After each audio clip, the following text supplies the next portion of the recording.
Alrighty, so our book overview. So again, the book that we are reviewing, or that I'm reviewing, is Savage and Inequalities by Jonathan Kozol.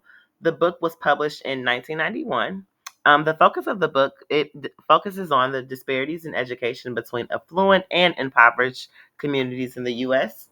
Some key topics from the books were funding inequalities, racial segregation, the impact of poverty on education, and then some specifics were detailed comparisons between schools and wealthy neighborhoods and those in poor areas, and then highlighting the stark differences in resources and opportunities. So, for the funding, some details would be schools in affluent areas often benefit from higher local property taxes, which leads to greater funding per student.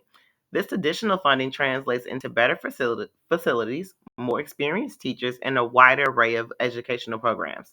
Conversely, schools in impoverished areas where property values are lower receive significantly less funding. So, as mentioned in the book, the sorry, Jonathan talks to students and he goes throughout schools. So he mentioned specifically one school in East St. Louis in the beginning of the book and how the school is very dilapidated. There is asbestos in the school, and then further on, he goes on to talk about how he visited other schools and talked to some teachers in the schools about other schools in richer neighborhoods and how the after school programs were actually offered there. The buildings were in top shape, their education was in top shape, and of course, they just had adequate teachers.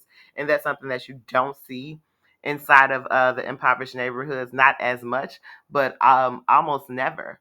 There's one instance where there was a class that went through 13 teachers in the school year, and I can't imagine. I didn't personally. I didn't go to a rich school. I went to a Chicago public school, and those are primarily under resourced. But I couldn't imagine actually going through 13 teachers in one year. As one of my group members mentioned, like just imagine going through 13 different ways a person would have to teach, and there are many different learners. So imagine how that would affect the student at all, or even their will to want to learn.